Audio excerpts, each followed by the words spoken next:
granulaciones, pero en el caso, esas pequeñas granulaciones que tiene la membrana de los peroxisomas son solamente las proteínas, en este caso, que integran la membrana plasmática o la membrana celular de esta estructura, así como lo ven ahí también.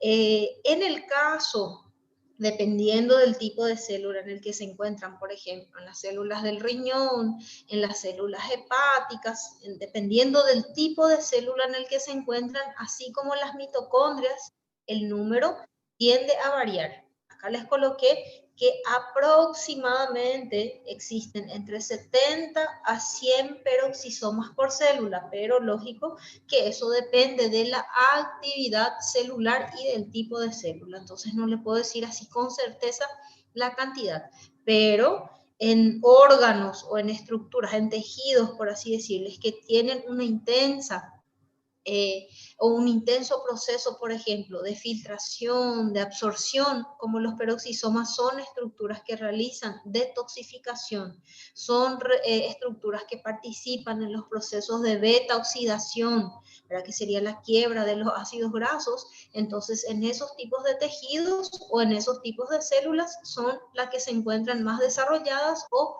en mayores cantidades. Entonces, de forma general, esas son las características principales de los peroxisomas. También estas estructuras, ellas fueron descubiertas al principio de los años 50 por un científico llamado Christian de Dube y por sus colaboradores también. Ellos estaban estudiando a las células renales y allí fueron células renales y células hepáticas y allí fue donde ellos entonces tuvieron prácticamente el primer contacto con las estructuras y iniciaron los estudios de forma más detallada por los peroxisomas. Ellos, a partir de ahí, ¿verdad? Por el estudio, empezaron a hacer los estudios moleculares y los estudios bioquímicos de esta estructura. Entonces, a partir de ahí, ellos observaron de que en el interior prácticamente de estas estructuras existían enzimas y estas enzimas tenían la capacidad de degradar al peróxido de hidrógeno. Entonces, de ahí es que deriva su nombre de peroxisomas, por la función que cumplen y por el tipo de material o el tipo de componente químico que estos tienen la capacidad de degradar. Entonces, por eso es su nombre. Como ya les dije, son estructuras que están presentes en las células eucariotas, tanto célula animal como en la célula vegetal, pero en las células animales nosotros le llamamos de peroxisomas. En las células vegetales ellos cambian su nomenclatura, ellos pasan a llamarse en los vegetales de glioxisomas. Entonces son dos nomenclaturas distintas por el tipo de célula específica en el cual se localizan o en el cual se encuentran. Son abundantes, así como les dije, en las células del riñón, en las células del hígado, de los mamíferos, pero también se pueden encontrar en otros seres vivos, en este caso en algas, también podemos encontrar los peroxisomas, y en células fotosintéticas, como en los vegetales, y también encontramos en grandes cantidades, por ejemplo, en semillas que son oleosas y que están en proceso de germinación. Son las células y los tejidos específicos en los cuales encontramos a los peroxisomas. Otra característica interesante de esta estructura es el tipo de enzima que se localiza en su interior.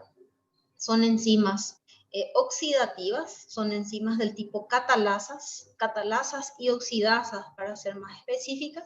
Entonces, este tipo enzimático que se localiza en su interior es importante para la degradación del peróxido de hidrógeno, que es un componente tóxico para nuestro cuerpo. Le conocemos también como agua oxigenada, ¿verdad? Al peróxido de hidrógeno también se lo puede llamar así, y es tóxico para nuestro organismo. Entonces, además de eso, de ser tóxico, también es nocivo, pudiendo conllevar a procesos de intoxicación a nuestro organismo o a nuestras células de forma general. Solo que las enzimas que actúan en el interior de los peroxisomas, para que lo tengan en cuenta, son aproximadamente de 40 tipos o 40 subtipos diferentes o 40 subtipos distintos y estos actúan dependiendo del tipo celular, así como ya les había dicho, pero una vez que fueron estudiadas, fueron descubiertas, se supuso de que era solamente un tipo enzimático, pero en realidad son 40 enzimas aproximadamente que pueden llegar a tener entonces los peroxisomas. Así como les dije también, el peróxido de hidrógeno es un compuesto potencialmente tóxico que se forman de diferentes tipos de reacciones oxidativas y estas son catalizadas o son neutralizadas entonces a partir de la función enzimática de los peroxisomas. Aquí también es algo interesante. Les dije, los peroxisomas no hacen parte del sistema de endomembranas, no tienen que ver con los procesos que realiza el sistema de endomembranas. Pero, a ver, ¿quiénes de ustedes se recuerdan cuáles son las estructuras que hacen parte del sistema de endomembranas? ¿Quién me puede decir?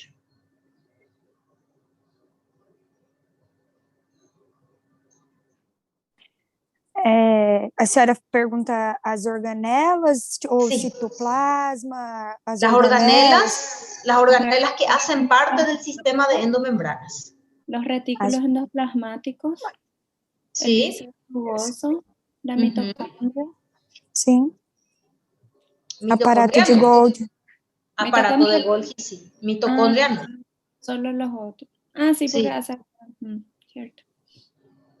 ¿Quién más?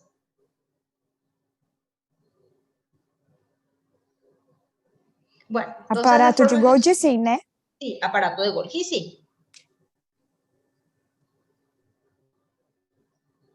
Bueno, ¿quiénes hacen parte entonces del sistema de endomembrana? Solo para que ustedes no se confundan. La envoltura nuclear, la carioteca. ¿Por qué? Porque ella hace parte, porque está el retículo endoplasmático adherido por ella, tanto el rugoso como el liso. Luego, debajo, entre el núcleo y la membrana plasmática, está el aparato de Golgi. Solo que si ustedes se recuerdan, el aparato de Golgi es el principal formador de vesículas. ¿Qué tipo de vesículas? La de transición, varias vesículas. Solo que esas vesículas nosotros le denominamos principalmente como lisosomas y endosomas. Entonces, esas son las estructuras que hacen parte del sistema de endomembranas porque tienen continuidad estructural, tienen continuidad funcional, una prácticamente funciona con la otra o depende de la otra para las funciones que éstas vengan a realizar.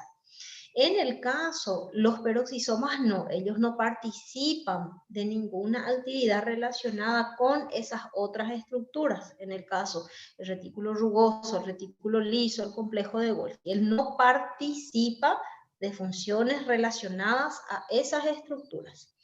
Pero sí, él tiene que ver en qué sentido.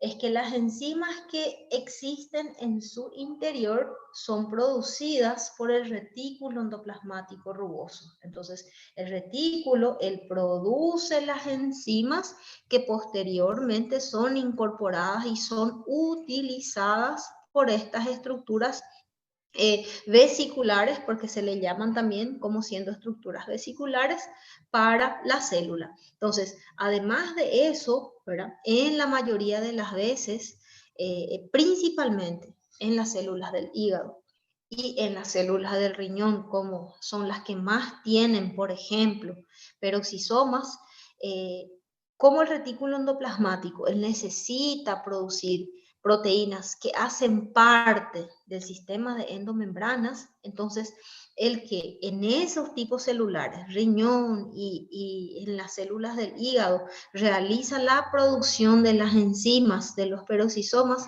son los ribosomas libres, ¿verdad? Porque los ribosomas libres entonces ellos se encargarían de hacer la producción en masa, en grandes cantidades, en ese caso, de esas enzimas. Entonces, mayoritariamente, ambos ribosomas, tanto el que está ya por el retículo endoplasmático como el que se encuentra libre en el citosol, pueden producir las enzimas para los peroxisomas.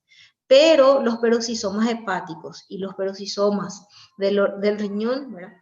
Estos tienen una gran actividad metabólica, entonces necesitan de una gran cantidad de enzimas, esas 40 enzimas más o menos que les había dicho.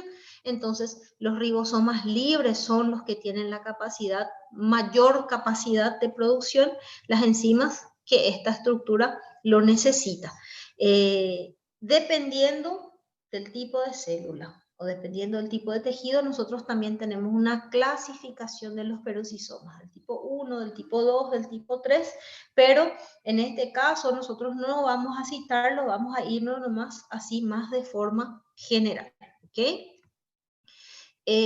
Como les dije, existen enzimas, ¿verdad?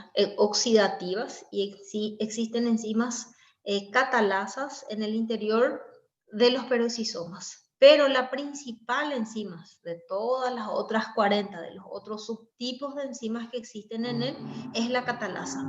Ella es la que realmente consigue hacer la degradación del peróxido de hidrógeno. Ella sí realmente es la que degrada o la que quiebra o la que rompe, ¿verdad?, al peróxido de hidrógeno. Entonces, en este caso, ¿verdad?, ella, como ya les dije, son producidas en el retículo endoplasmático y también en los ribosomas libres, pero acá tenemos una información que es súper interesante. Dice, la principal enzima de los peroxisomas es la catalasa, que descompone el peróxido de hidrógeno producido en el peroxisoma o el originado en otras localizaciones, como el citosol, el retículo endoplasmático y las mitocondrias. Entonces, en este caso, algunas de las enzimas que también serían participativas del proceso pueden ser producidas dentro de las mitocondrias y de las mitocondrias, de los ribosomas mitocondriales, enviarse posteriormente para que el peroxisoma pueda degradar o descomponer el peróxido de hidrógeno. Solo que el peróxido de hidrógeno, él no solamente es producido por el peroxisoma, también es producido por otras estructuras y viene también junto con algunos tipos de alimentos, y entonces su degradación es realizada por esta estructura. La actividad de la catalasa es la única común entre todos los tipos de peroxisomas. Le dije, existen subtipo 1, subtipo 2, subtipo 3, y todos estos subtipos tienen la catalasa en común, pero como les cité también allí abajo, existen otras enzimas que son más específicas. En el caso, tenemos la enzima de aminoácido oxidasa, ¿verdad?, que se encuentran en las células del músculo, mayoritariamente las enzimas en los peroxisomas que están en las células musculares, la urato oxidasa y las que son responsables de los procesos de beta oxidación de los ácidos grasos también antes de su ingreso a la mitocondria. Entonces, existen otras enzimas propias del peroxisoma, pero esta va a depender del lugar, de la célula o del tejido en el cual ellas están más desarrolladas. Bueno, de forma general, ¿cuáles son las funciones de los peroxisomas? Primero, y el más importante de todos, el metabolismo o la degradación del peróxido de hidrógeno, que venimos citando desde allá de la clase prácticamente, la clase de célula prácticamente. Esta degradación o esta eliminación del peróxido de hidrógeno se produce, ¿verdad?, por la coexistencia dentro del peroxisoma de la enzima catalasa y de las enzimas oxidativas juntas. Estas tienen la capacidad de hacer una transferencia de electrones y de átomos de hidrógeno principalmente, ¿verdad?, haciendo un cambio químico, ¿verdad?, como ven en la reacción que está aquí debajo. Entonces ellos hacen algunos cambios químicos y a partir de esos cambios químicos entonces ocurre la degradación entonces del peróxido de hidrógeno. Luego en el peroxisoma también existen algunos procesos oxidorreductivos. En este caso se reduce el oxígeno molecular, ¿verdad?, para algunos otros procesos más importantes enfrente en dos pasos. El primer paso sería donde una oxidasa, ella va a eliminar los electrones que recién acabé de citarle a ustedes de varios sustratos como aminoácidos o ácido úrico, formando el peróxido de hidrógeno. Entonces el primer paso sería la eliminación de estos electrones. El segundo, la catalasa, ya no es más un proceso oxidativo, sino que la catalasa va a convertir al peróxido de hidrógeno en agua. Entonces, él hace unas conversiones que son súper interesantes. Él va a hacer una reorganización prácticamente de ese peróxido de hidrógeno. Él puede convertir, puede degradar, ¿verdad? Pero cuando él lo convierte, él puede transferir o puede reorganizar esos elementos químicos, y en vez de que haya dentro de la célula agua oxigenada, él convierte, hacen los cambios químicos y le convierte al peróxido de hidrógeno en agua, y esto hace con que se elimine entonces la toxicidad de ese componente para nuestras células. Luego también, ¿verdad? Como él tiene esa capacidad de realizar los procesos de detoxificación celular, no solamente del peróxido de hidrógeno, sino que también de otros elementos o otros compuestos nocivos, ¿verdad? Entonces, su segunda función es la degradación de los compuestos nocivos.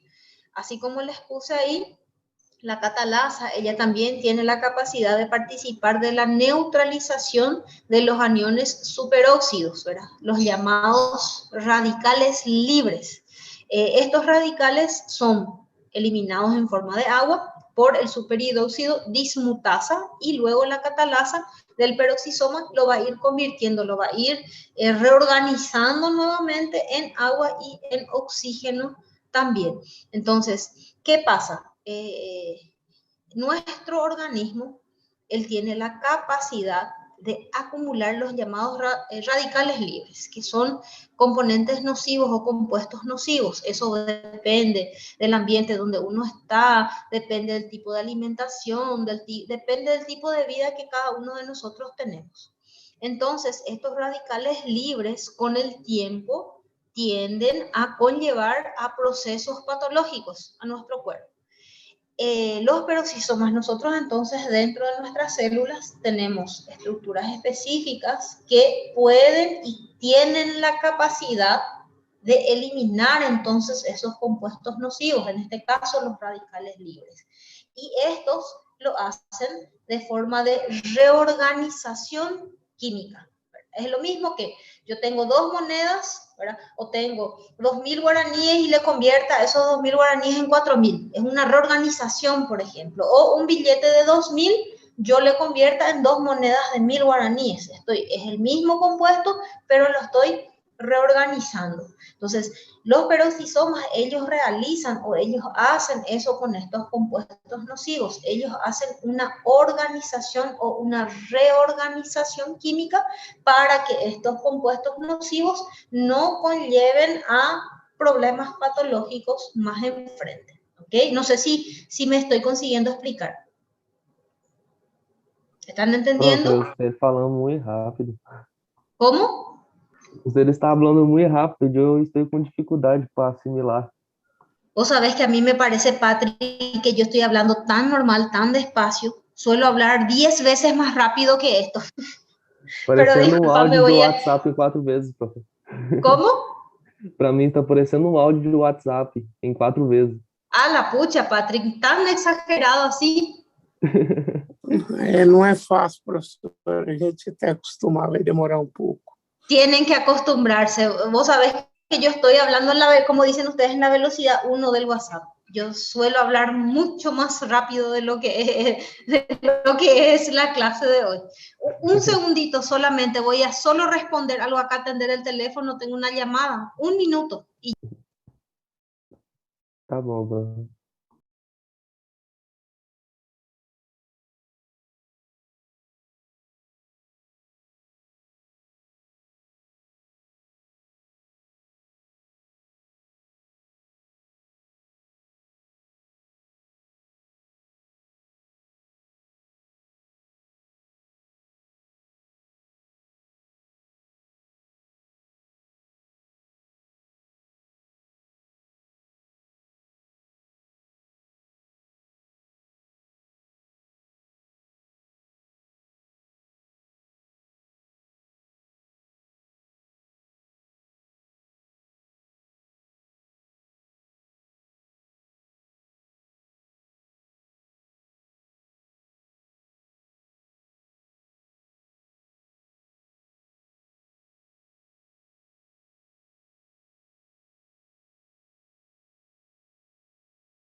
Ya volví, disculpen, es que estamos con un familiar internado por COVID, entonces seguro que ustedes le conocen al profe Gerardo Argüello, a los que son de acá de Pedro Juan, seguro que le conocen y está con algunas complicaciones, entonces tuve que atender únicamente el teléfono, discúlpenme por eso. Pero bueno, entonces voy a intentar hablar un poco más despacio. Me es difícil, les voy a ser bien sincera. Uno tiene un ritmo prácticamente y parece de que no me corre, no me va la clase si hablo más despacio que esto. Pero voy a intentar hacer lo más lento posible. Lo único que se me pasó es que me pidió Cintia, ¿verdad? Como ella está en el hospital, para haber grabado la clase. Yo no sé, no puse aquí para grabar el Zoom, pero voy a grabar de aquí en delante. No sé si vos estás haciendo, Adriana o Lucio. No, yo creo que Lucio está grabando desde el comienzo, profe. Ah, Yo dale, también dale. ahora recién me conecté, tuve una noticia no muy agradable tampoco. Bueno, entonces, por eso puede ser que vuelva a cortar la transmisión porque estoy acá por el teléfono también, entonces pero les voy a avisar siempre antes. Volviendo. Dale, Lucio. Gracias, entonces. Yo también se me pasó, como en las otras universidades que doy clase, el Zoom es automático, automáticamente él ya graba, entonces se me pasa, pero por eso nomás. Pero ya que está grabando, gracias, Lucio. Volviendo aquí a la degradación entonces de los compuestos nocivos. Es simplemente de que dependiendo de nuestro tipo de alimentación, ¿verdad? O de nuestro estilo de vida, puede de que nosotros consumamos algunos alimentos que tienen los llamados radicales libres. Estos radicales libres tienden a acumularse no de una sola vez, pero tienden a acumularse en el año, en los varios años de vida. Estos tienden a causar daño, como les dije, son compuestos nocivos. Y estos compuestos nocivos, ¿verdad? Nuestro cuerpo, ¿verdad? Si está todo ok con él, entonces existen estructuras como el peroxisoma que hacen como si fuese una reorganización química. Di como ejemplo, les voy a dar a los brasileños para que me entiendan en real. Es como si fuese que yo tengo un billete de 5 reales. Y este billete de 5 reales yo simplemente le reorganizo en monedas, 2 monedas, por ejemplo, 3 monedas de 1 real y un billete de 2 reales. Es una reorganización nomás que yo hago con los billetes. Así más o menos actúa el peroxisoma. Él hace una reorganización de esos radicales libres de su composición química y él tiene la capacidad de reorganizar ese componente y hacerlo o convertirlo posteriormente por los procesos bioquímicos que él lo realiza en agua o en oxígeno. Entonces, él hace una reorganización química prácticamente para intentar detener la acción de estos radicales libres. Es lógico que todo depende de nosotros, ¿verdad? Él también no hace magia, ninguna célula de nuestro cuerpo lo hace magia, hace lo que puede o hasta donde lo puede también. La alimentación está, vamos a decir, bastante relacionada con esto, la alimentación, el ejercicio, la falta de estrés, el buen sueño, todo eso está relacionado también con estos radicales libres. Entonces acá es prácticamente lo que les acabé de explicar. Estaban 2 diapositivas, por eso ya paso nomás. La tercera función que cumplen los peroxisomas es la oxidación de los ácidos grasos. Si ustedes se recuerdan la clase de mitocondria, cuando tenemos algún alimento que nosotros consumimos, estos normalmente se transforman en energía, se transforman en calor, o se pueden transformar en otros componentes como el agua, el dióxido de carbono, como vimos en la clase de mitocondria. En el caso de la oxidación de los ácidos grasos, él ocurre primeramente la quiebra de los ácidos grasos en el citosol y después en la mitocondria. Entonces los peroxisomas también tienen la capacidad de hacer esa degradación o de realizar ese proceso de degradación de los ácidos grasos. Entonces, dentro del peroxisoma existen diferentes enzimas oxidasas que son responsables entonces por la quiebra de los ácidos grasos que se llama beta oxidación, ¿verdad? Y estos tienen la capacidad de convertir a esos ácidos grasos en acetilcoenzima A o en acetilo y posteriormente acoplarse a él un cofactor o una coenzima A y el proceso del ciclo de Krebs. Entonces, en ese caso, los peroxisomas también interactúan con las mitocondrias para primeramente degradar el ácido graso, quebrar el ácido graso en moléculas de menor tamaño y posteriormente estos convertirlo en elementos que serían necesarios para los procesos de respiración celular en el interior de las mitocondrias.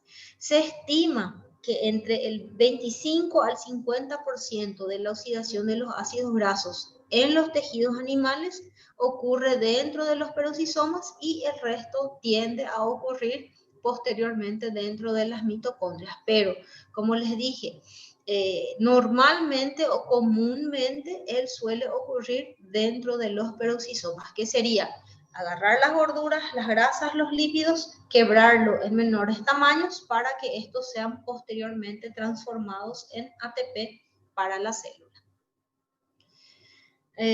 Una vez que los ácidos grasos se han recortado a menos de 16 carbonos, el resto de la oxidación entonces continúa dentro de las mitocondrias. Entonces hay una degradación, se van eliminando, se van degradando, distribuyendo, por así decir, los carbonos, y cuando tenemos un componente que tiene menos de 16 carbonos, el proceso continúa prácticamente dentro de las mitocondrias. En el caso de las levaduras, de los hongos, algunos hongos, y también en las células vegetales, todo el proceso de beta oxidación de los ácidos grasos, él va a ocurrir, o el 100% de la oxidación de los ácidos grasos, él va a ocurrir dentro del peroxisoma, ¿verdad? Haciendo con que este se convierta en acetil-CoA y posteriormente se puedan originar las moléculas de ATP dentro de las mitocondrias. Y ya que estamos hablando de células vegetales, como les dije, la oxidación de ácidos grasos se puede dar tanto por los peroxisomas o directamente en las mitocondrias, y en el caso de que esté ocurriendo en las células vegetales tienen peroxisomas específicos para ellos, que son llamados de glioxisomas. Entonces, cuando yo me refiero a célula animal, yo digo peroxisoma, pero cuando me refiero a célula vegetal, siempre le voy a llamar de glioxisoma. ¿Okay? Para que no se confundan después. En las células vegetales, así como les coloqué allí, entonces encontramos los glioxisomas, que son peroxisomas especializados en el metabolismo de los ácidos grasos, en este caso de los triacilgliceridos o de los triacilgliceroles. En este caso, ellos tienen la capacidad, o las enzimas oxidativas y catalasas que se encuentran dentro de los glioxisomas de los vegetales, tienden a transformar los ácidos grasos de las semillas en hidratos de carbono por una vía súper compleja que no les voy a explicar, que es la vía del glioxilato, que es una vía metabólica que convierte toda aquella grasa que existe en las semillas y le da el poder germinativo de poder germinar y poder generar prácticamente a partir de esa semilla a un nuevo organismo vivo, y es una fuente de reserva también para su desarrollo posterior. Entonces, los glioxisomas, así como en las células, los peroxisomas, perdón, así como en las células animales, tienen que ver con la detoxificación, eliminación de compuestos nocivos, quiebra de los ácidos grasos. En las células vegetales, llamados de glioxisomas, también tienen importancia enorme en los procesos de fotorrespiración. En este caso, serían los procesos, ¿verdad?, por el cual las células respiran, por así decir, y a partir de ahí, como ellos son células autotróficas, o a partir de ahí también ellos puedan entonces, vamos a decir así, convertir algunos elementos en alimento o en componentes nutricionales para este tipo específico de célula. En este proceso, cuando nosotros hablamos de lo que es fotorrespiración, es porque, ¿saben ustedes de que los vegetales, ellos requieren de luz solar? Ellos captan prácticamente la luz solar para que esa luz solar le auxilie a los procesos de producción de su propio alimento y para que a partir de ahí ellos puedan liberar oxígeno. Como ustedes saben, los vegetales, las plantas, son los mayores liberadores de oxígeno que existe, y también puedan liberar dióxido de carbono, y esto entonces ocurre dentro, o prácticamente este proceso de fotorrespiración ocurre en las hojas de los vegetales o de las plantas en los días de calor intenso y baja humedad. También es una forma entonces de protección que pueden y llegan prácticamente a obtener los vegetales. Bueno, como les dije, la clase de hoy era una clase bastante corta, ¿verdad? Vuelvo a repetirles, miren nomás el libro, entonces son 2 páginas prácticamente del libro, el capítulo de peroxisoma. No me quiero adelantar porque tenemos todavía todo este mes y tenemos lo que sería el mes de julio, ¿verdad? Prácticamente julio es examen y repaso, pero de igual manera no me quiero ir adelantando, pero con eso terminamos entonces la clase de hoy. Ya les aviso que para el jueves, así como hace 3 o 4 semanas atrás le había avisado, una clase, una actividad prácticamente. Entonces, para